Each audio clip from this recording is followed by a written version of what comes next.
Hello students, welcome back in our next class of maths, class 8th.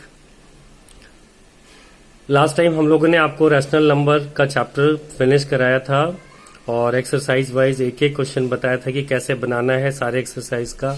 तो मैं उम्मीद रखता हूँ आप लोगों ने होमवर्क जरूर किया होगा। आज से हम एक नया चैप्टर अपने मैथ्स में स्टार्ट करेंगे और वो चैप्टर है chapter number 2, powers and exponents. Power जिन्हें हम एक्सपोनेंट्स भी कहते हैं। तो आइए हम चैप्टर 2 स्टार्ट करते हैं। This is your chapter number 2, powers and exponents. बहुत सारी चीजों के ऊपर कुछ ना कुछ पावर्स होते हैं।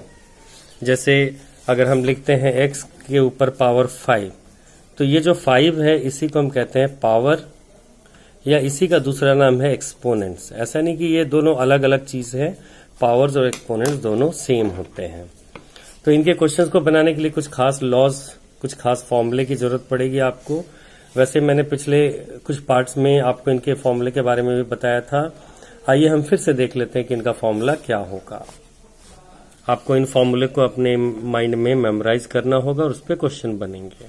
फॉर्मूलाज, पहला, अगर बेस सेम है और पावर्स हैं, चाहे सेम हो या अलग अलग हो, और सेम बेस मल्टीप्लाई में हो, यानी कि देखिए दोनों का बेस सेम है, ये मल्टीप्लाई में भी है और पावर m और n है। ये m और m भी रहता तो कोई प्रॉब्लम नहीं था। अगर डिफरेंट हो या सेम हो, रूल वही रहेगा कि इसी बेस पे इन पावर्स को ऐड कर दिया जाएगा। ये तो मल्टीप्लाई में है, मल्टीप्लाई में पावर्स ऐड हो जाते हैं। अगर डिवाइड हो तो, जैसे a to be power m by a to be power n हो तो यहाँ ये दोनों डिवाइड में जा रहे हैं तो पावर सब्ट्रैक्ट कर दिए जाएंगे अगर डिवाइड में हो तो। और अगर एक पावर के ऊपर दूसरा पावर हो, जैसे बेस है इसके ऊपर पावर m और फिर इसके ऊपर एक और पावर, तो याद रखिए पावर के ऊपर अगर पावर हो तो पावर मल्टीप्लाई हो जाते हैं, m इंटू n हो जाएगा। तो इन फॉर्मूलों को गौर से देख लीजिए, इन फॉर्मूले के बेसिस पे ही क्वेश्चन बनेगा। और एक बात याद रखिए कि किसी के ऊपर अगर पावर 0 हो, किसी भी नंबर के ऊपर अगर पावर 0 हो तो उसका वैल्यू होता है 1। किसी के ऊपर चाहे 2 का पावर 0 हो तो भी 1, -3 का पावर 0 हो तो भी 1, 0 का पावर 0 हो तो भी 1, और 5/3 का पावर 0 हो तो भी वो 1 हो जाएगा। कुछ और फॉर्मूला देखते हैं कि अगर नेगेटिव एक्सपोनेंट हो तो क्या होगा। जैसे x to be power -n हो, यानी कि एक्सपोनेंट अब आप देख रहे हैं कि नेगेटिव में है, यहाँ माइनस है, तो याद रखिए सिर्फ इस माइनस की वजह से, जो मैं राउंड कर रहा हूं, इस माइनस की वजह से ये 1/, हो जाता है, यानी कि ये हो जाएगा 1/x to power n। Example लेते हैं और कुछ, जैसे 2 का पावर -5 हो तो हम इसको क्या लिख सकते हैं, तो इसको हम 1/2 का पावर 5 लिखेंगे, यानी कि माइनस की वजह से 1/, आ जाएगा। और कभी अगर ऐसा मिला कि 1/2 का पावर 5 है, ऐसे नंबर मिला 1/, में, तो हम उसको ऐसे भी लिख सकते हैं रिवर्स ऑर्डर में। ठीक है, तो नेगेटिव पावर के लिए आपके पास कंडीशन ये हो जाएगा। इस कंडीशन को यूज करते हुए आप क्वेश्चंस बना सकते हैं। आइए अब हम लोग इनका इस्तेमाल करते हुए अपने कुछ क्वेश्चंस को बनाते हैं। सेल्फ प्रैक्टिस एक्सरसाइज 2A है, आपको पिक्चर हम दिखा रहे हैं। ये है क्वेश्चंस इसके, आप गौर से एक बार देख लीजिए। चाहिए तो अपने इस वीडियो को पॉज करके आप क्वेश्चंस को लिख भी सकते हैं। ये एक्सरसाइज 2 है। इन क्वेश्चंस को बनाना हम आपको बताएंगे बच्चों। पहले क्वेश्चन नंबर में आप देख रहे हैं, इन सब के ऊपर में पावर क्या है, 0 है। देख रहे हैं, सब के ऊपर पावर 0 है। याद रखिए अगर पावर 0 हो तो उसका वैल्यू क्या होता है, चाहे वो किसी के ऊपर भी हो पावर 0 तो 1 होता है। तो इसका आंसर भी 1, इसका भी 1, इसका भी 1, इसका भी 1, इसका भी 1, लेकिन इसमें यहाँ 1, यहाँ 1, यहाँ 1, तो 1 + 1 + 1, यानी कि ये तो 3 हो गया, तो टोटल 1/3। और यहाँ ये 1 और ये 1, तो 1 - 1 0, और ये 1, तो 1 - 1 0, 0 × 1, 0 × 1 कितना होता है, तो 0 इंटू 1 0 होता है। ऐसे यहां देख लीजिए, ये 1 ये 1 ये 1, तो 1 प्लस 1 प्लस 1 यानी कि 3, 3 डिवाइडेड बाई 3, 3 डिवाइडेड बाई 3 आपका 1 हो जाएगा। तो इस तरह से यहाँ पे जीरो वाले प्रॉपर्टी का इस्तेमाल हुआ है। और ये देखिए ये माइनस वाला है, तो माइनस में भी आपको बताया गया है कि क्या करना है। तो ये 6 का पावर -1 है, तो माइनस की वजह से ये 1/6 हो जाएगा। यहाँ 10 का पावर -1 है, तो ये 1/10 हो जाएगा। ये 4 का पावर -3 है, तो 1/4 का पावर 3 हो जाएगा। ये देखिए सी पार्ट क्या है, 4 का पावर -3, तो ये 1/4 का पावर 3 हो जाएगा। सिर्फ ये -1 में बदल जाता है। अब ये 1 तो 1 है, और 4 का पावर 3 मतलब 4 इंटू 4 इंटू 4, तो ये हो गया 4 4 जा 16, 4 जा 64, तो टोटल आंसर हो गया 1/64। तो इस तरीके से आपको नेगेटिव पावर को भी फाइंड आउट करना है।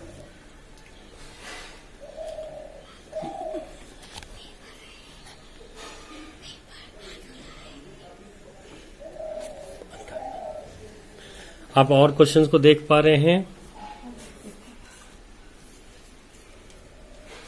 इन क्वेश्चंस में क्या करना है, तो जो प्रॉपर्टी आपको सिखाया गया है उनको अप्लाई करते जाना है। क्वेश्चन नंबर 4 में देखते हैं और इसका कोई पार्ट बनाते हैं। क्वेश्चन नंबर 4 का डी पार्ट कर दीजिएगा तो जरा। अभी ठहर। डी पार्ट में आप देख रहे हैं क्वेश्चन नंबर 4 का डी पार्ट, 2 का पावर -7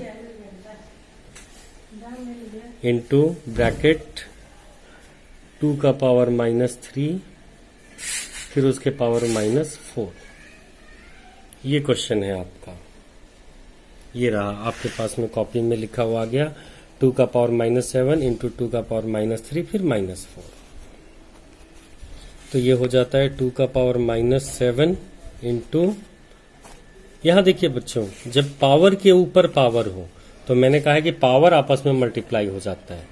तो ये 2 का पावर में, ये पावर के ऊपर पावर है, तो ये -3 इंटू -4 हो जाएगा, जो मिलेगा 2 का पावर -7 इंटू 2 का पावर, ये देखो माइनस माइनस प्लस, 3 4 जा 12, यानी कि पावर ये 12 बना। अब आप देख लीजिए यहाँ पे ये दोनों बेस सेम है और मल्टीप्लाई में है। अगर बेस सेम हो और मल्टीप्लाई में हो तो पावर ऐड हो जाता है, यानी कि -7 प्लस 12। और क्या होता है -7 प्लस 12? तो एक माइनस है और एक प्लस है, तो होगा माइनस और बड़े का साइन लगेगा, तो 12 माइनस 7 हो जाएगा 5, और बड़ा भी प्लस है तो प्लस ही साइन रह जाएगा, और 2 का पावर 5 होता है 32। तो इस तरीके से आप इसको बना सकते हैं। आगे के क्वेश्चंस को भी आप देखिए, जैसे क्वेश्चन नंबर 5 है, जिसके अंदर 8 का पावर 0 तो 1 हो जाएगा, और 5 का पावर -1/5 1/5 हो जाएगा, तो 1 प्लस 1/5 इंटू यहाँ माइनस पावर है। एक बात और याद रखिए कि अगर माइनस पावर में फ्रैक्शन हो तो क्या होगा। फॉर्मूला दे रहा हूं, ध्यान से देखिएगा। अगर a/b का पावर में -3 है, तो देखिए ये जब माइनस हटेगा तो ये उल्टा हो जाएगा, यानी कि b/a टू दी पावर 3 हो जाएगा, यानी कि न्यूमरेटर डिनोमिनेटर में कन्वर्ट हो चुका होगा और डिनोमिनेटर न्यूमरेटर में। तो इस तरह से ये b/a टू दी पावर 3 मिल जाएगा।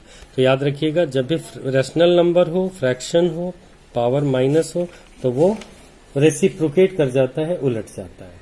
तो ऐसे ही आपको इनको उल्टा कर देना है। जैसे यहाँ क्या है, ये 1/4 का पावर -2 है, तो ये माइनस हटेगा तो 4/1 का पावर 2 होगा।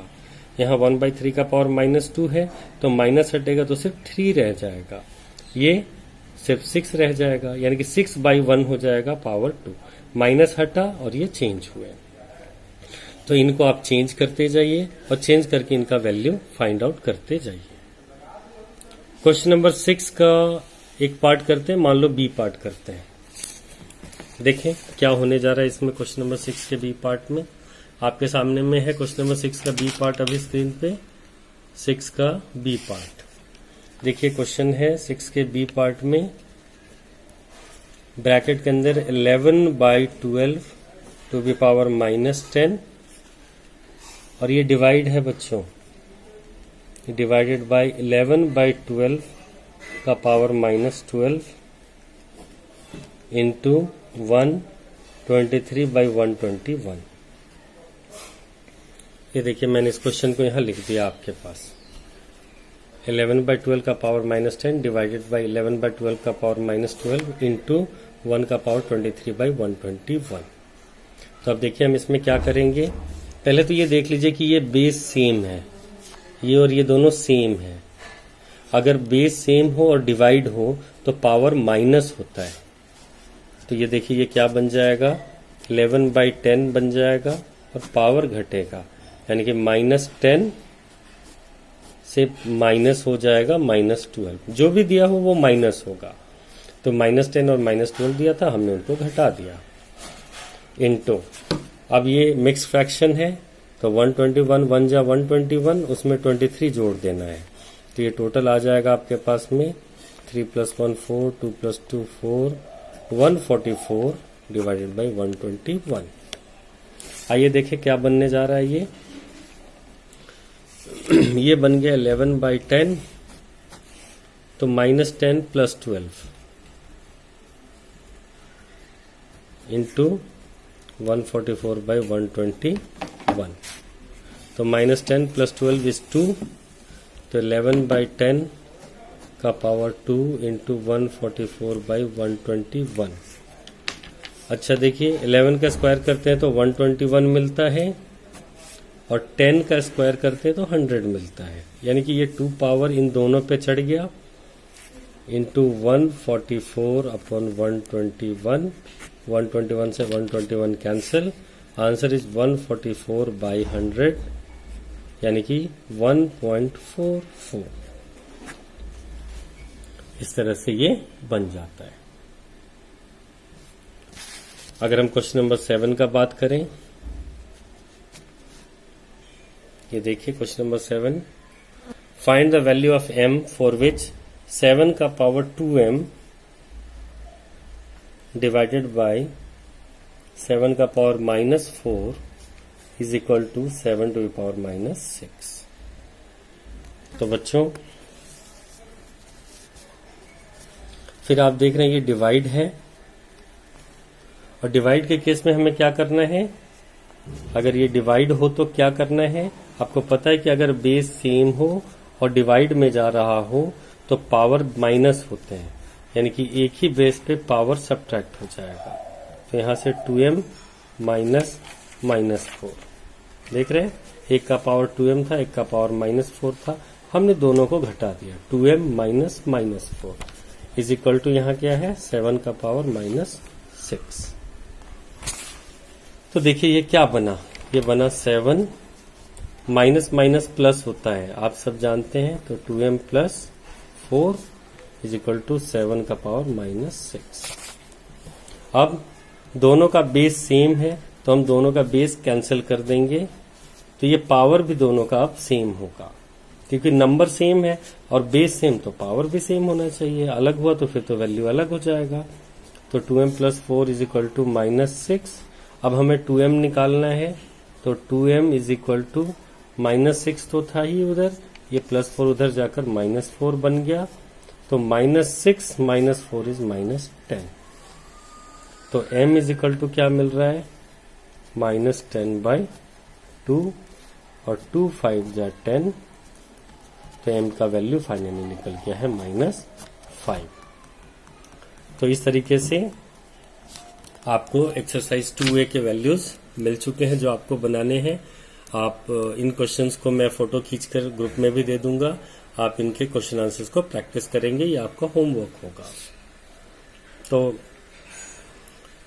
स्टूडेंट्स, मैं उम्मीद रखता हूं कि आप लोग इसको अब कंप्लीट करेंगे और मुझे नेक्स्ट क्लास में बताएंगे कि आप लोगों ने इनको कवर कर लिया। अगर कोई प्रॉब्लम आए तो मेरे साथ जरूर डिस्कस कीजिए और मुझे बताइए कि यहाँ पे सर दिक्कत आ रहा है। मैं सब कोशिश करूंगा कि आपके उन प्रॉब्लम को सॉल्व किया जाए। तो चलिए आज के लिए इतना ही। हम लोग नेक्स्ट क्लास में अपने नए एक्सरसाइज के साथ जरूर प्रोसेस को आगे बढ़ाएंगे। स्कूल में किताबें मिल रही हैं, आप लोग किताब ले लीजिए, फिर आपका काम ज़्यादा आसान हो सकता है। तो जितनी जल्दी हो सके किताब ले लें और अपनी पढ़ाई स्टार्ट करते हैं।